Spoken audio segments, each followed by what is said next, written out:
Hey, welcome back to a beginner's guide to taping. This is day 3, and we are going to start right off with everybody's favorite, sanding drywall. So there are people who claim you don't need to sand between coats, and you know what, maybe for the level of finish that they're trying to get, they're right, they don't need to. But personally, I find that I get a better finished product faster when I sand. So when you're sanding between coats, you don't need to do a lot of work if you were able to put on a nice smooth coat. It might not hurt to sand down this edge if it didn't get feathered quite as nicely. That's all that needs. You can see that that edge has been burned down now. And usually you might have a lift off like this where you lift it up. And so a lot of people will say, well, you just need to scrape those down. Yeah, that's not bad. That's pretty flat. Sanding makes it even flatter. But where I find sanding really helps is when you get more complicated spots like this. So if I'm just scraping down this stuff, I never seem to be able to get it all down flat enough. So this is where I find sanding really does help, because there's a lot of places that just aren't getting flattened down unless you actually get in there with a nice flat sanding pole. So this whole area actually needs to be really flat because there's going to be electrical plates going on here. So unless I use something that's a nice big flat surface like this, I'm just not going to get in there close enough. And yes, these switches are a hazard. I'm trying to be really careful. The dust is also a big hazard. I wear a mask when I sand, but I can't talk to you guys and make a video through a mask, so I'm just sanding very gently right here. But this area is a perfect example of one that will come out way flatter and way nicer if we actually sand it.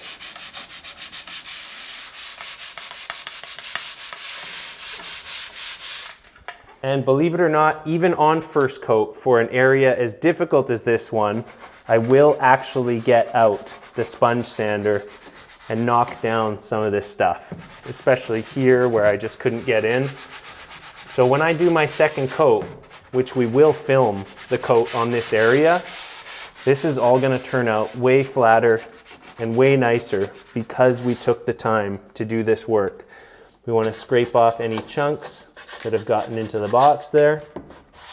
Again, just sand that stuff down. So this whole area is going to be much better now. So I still need to sand all of it, which is basically just going to look like this. It's going to be this fast. One push there, one push there, a little bit on the lift off. So we've flattened down the whole thing. We didn't sand everything, but that's just basically going to coat out much smoother. We got that little bit right there that I didn't handle. So that's good enough.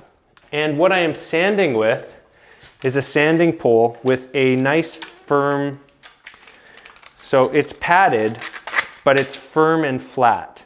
I always sand my first coat with a nice flat pad. I also have sponge back sandpaper, which I'll be showing you for the final coat.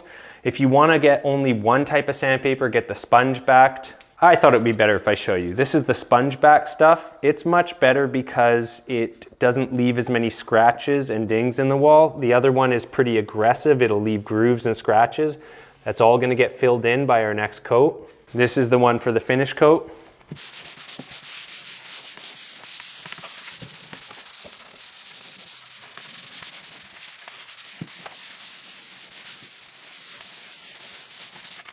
Okay, so you guys may have noticed that that was pretty quick. All I did was I kind of feathered the edge there, took down any nubs off the corner bead.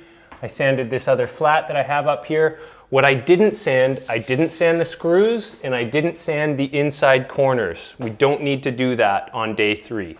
All right, so the mud mix on final coat, I like a little bit thinner.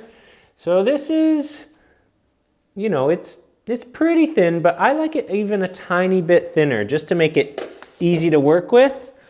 It's close, but you want to be careful because if you don't have a lot of extra mud, and you thin it down too much, you can't really bring it back.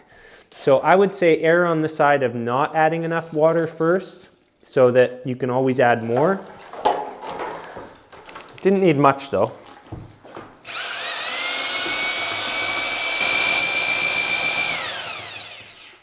You can see it's kind of wet.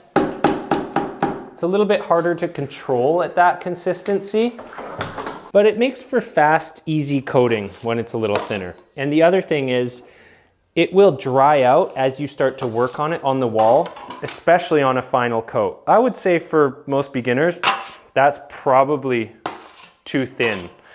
It's gonna be falling off in like pancake-sized blobs of mud, but for me, I find that's a pretty nice consistency to work with. It spreads really fast and wipes off easy. So here we got the butt joint. We can see that it's been sanded down. We'll coat this one and then I'll show you that harder area around the corner, but I've switched up to a 14-inch trowel now, not a 12-inch trowel. That's just so I can keep doing it in one trowel per side. As you can see, I'm putting it on a fair bit thinner. There's not enough mud there, so. And I'm going just a little wider than the last time. The 12-inch trowel kind of helps me do that naturally. And this one is a skim. So right now it's probably 1/8 of an inch or less thick in most spots. It's the same thing, feather the edge.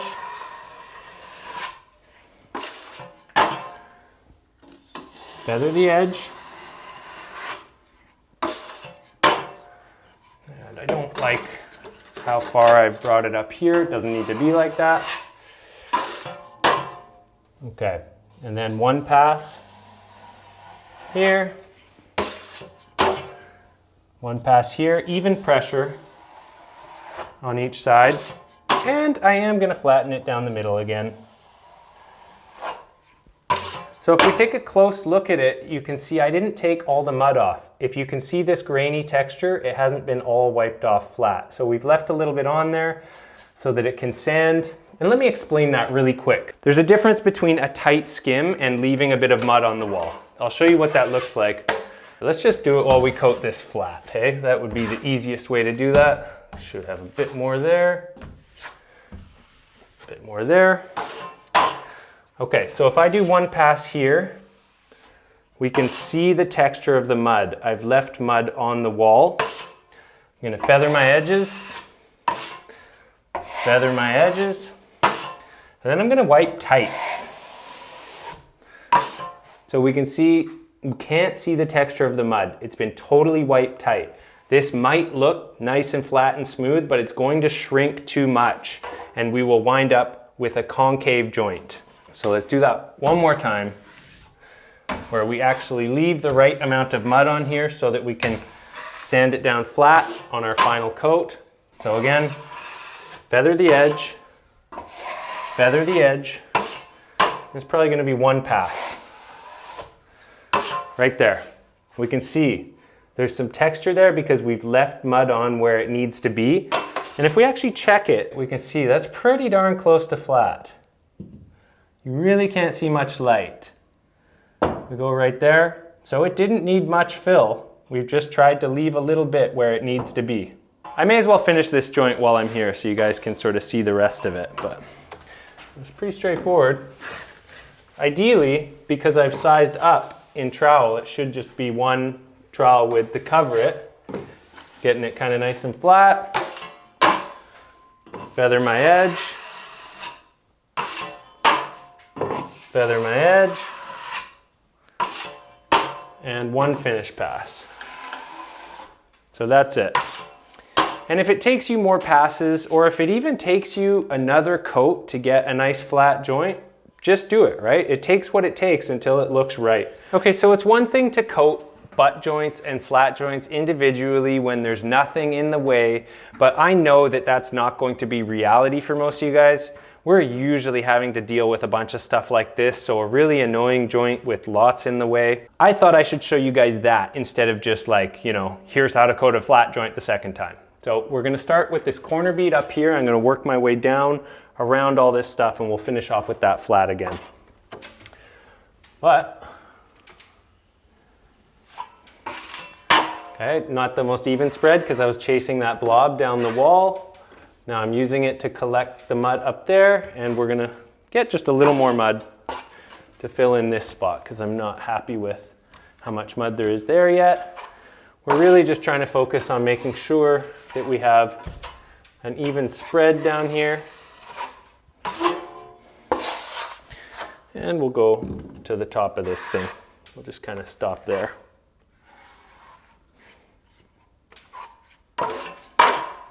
It's the usual, feather your edge.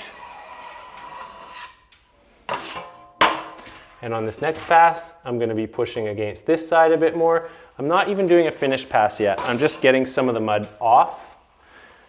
That way, I'm not going to make such big blobs on my finished pass going down. So, finished pass now. I'm just generally pressing kind of flat because we feathered this edge and I've taken the excess off this side, so I can now just push pretty flat and not too hard. If we push too hard, we're going to scrape the edge of the corner bead off, the paper edge. So we need to be careful of that. Now, I'm pretty happy with that. There's just a little bit. I could let it be taken care of in the sanding, but I'm gonna fart around with it and get it right where I like it. It takes a long time to discern when you should just sand it out and when you can tune it up with some knife skills. So that's gonna really depend on your skill ability, right? Your level of skill. The better you get, the more you are able to tune stuff up by hand with a knife. And the earlier you are in your development, the more you are going to have to rely on sanding. Okay, so when we start getting into little spots like this, basically, we're just trying to get the mud all on first. I need some more. I probably grabbed too much. I'm gonna have to be really careful to not drop it. And I can hear people in the comments saying, these switches shouldn't be in here. Take them out, you're gonna electrocute yourself. I agree, they shouldn't be in there.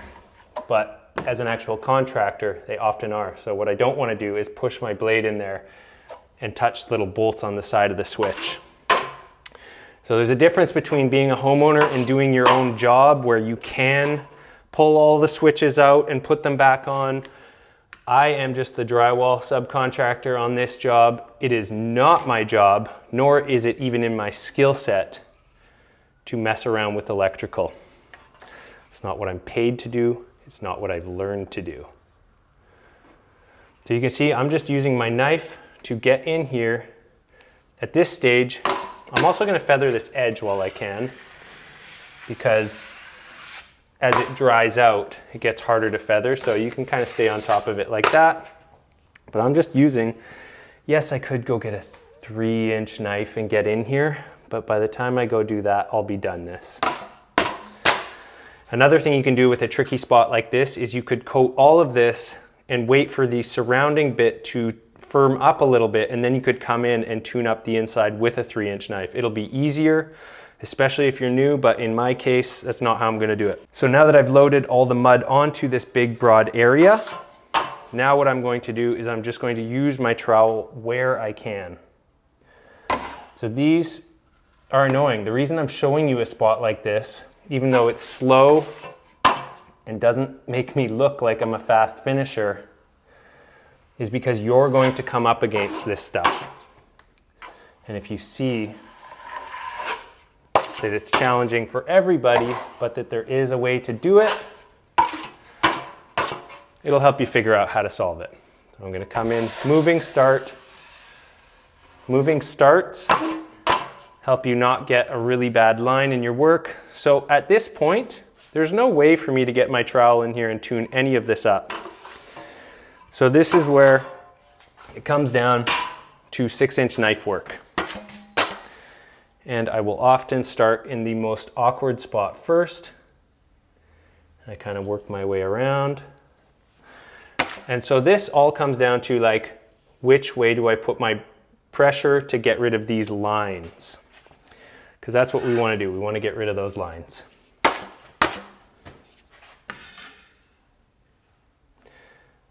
It can take a while.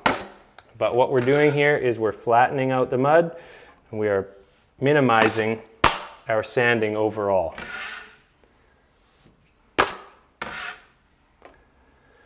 So this was a tough spot because it was really uneven and I had to build it out a lot because the electrical box was not flush with the framing. It stuck out.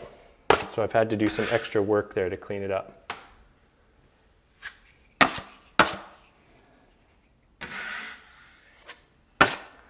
All right, this is almost at the point where I should just be letting the sanding take care of it. Right there, we're gonna leave it. That's okay, sanding can handle that. And quick pass up there. Quick pass right there. Now we're gonna come back around. There's no way, this is not something that can be taught. This is something that only just doing this over and over and over again can teach you. And then you do that. After all that, then you do that. That's good enough. We can take care of the rest of that with sanding. There's this annoying bit. There. So that's how you tackle something like that. There's enough mud left on here that it can all be sanded down flat and smooth.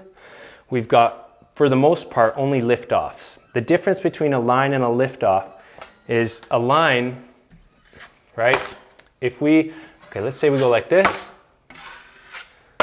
That's a lift-off. When I sand this area becomes pretty flat. If I put pressure on the wrong side of my blade, or I use the blade upside down, every blade should have a curve in it. Right now the curve is going this way, and I usually have it like this, the convex side to the wall. That helps me get lift-offs. If I flip it around, now we have a line. This spot is low, and when we sand it, we have to sand to the lowest point instead of sanding off the highest point and keeping it nice and flat. We're trying to achieve lift-offs because when we sand them down, this whole area becomes nice and flat instead of having a bunch of dips and dives in it, which would happen if there was lines all over this. We would have to keep sanding down to the lowest point, and eventually your tape's showing and you haven't created something nice and flat. So, I know that was a lot. Let's just finish this joint and the bottom of this corner bead, and then we'll move on to inside corners, because that's the last thing. The last thing I do on every day is inside corners, and I usually wait until the mud has firmed up a little bit in those areas that I have to do the corners, because it makes it easier. Okay, there's that. Let's finish this flat, because it's fun. So now you're also seeing how to tie stuff in, because a lot of the time when you're doing the work, like I said, you can't always wait for the butt joint you coated to be dry before you do the flat joint. So what I did there is I lifted off quickly right before I got too deep into the work. You don't want to go into your wet work, because now I'm going to leave a line there and a line there. So I lifted off right when I got there. I didn't talk about what angle the knives should be or the blades, because it changes throughout the whole thing. When I'm loading, it starts off steeper and it gradually goes like this. But as I'm finishing, it stays pretty flat and pretty consistent.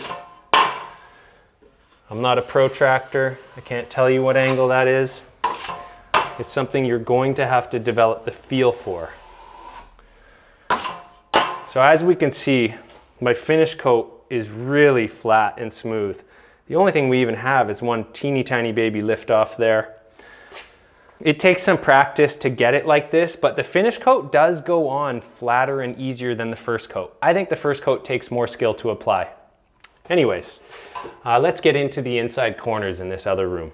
All right, we're getting close. So the next thing is the inside corners, and you may want to scrape out any nubblies that were left during the first coat. They're usually on the other side, the uncoated side of the corner. That's where you'll usually find them. But yeah, at this point, it's pretty straightforward. We're just gonna put a coat on this.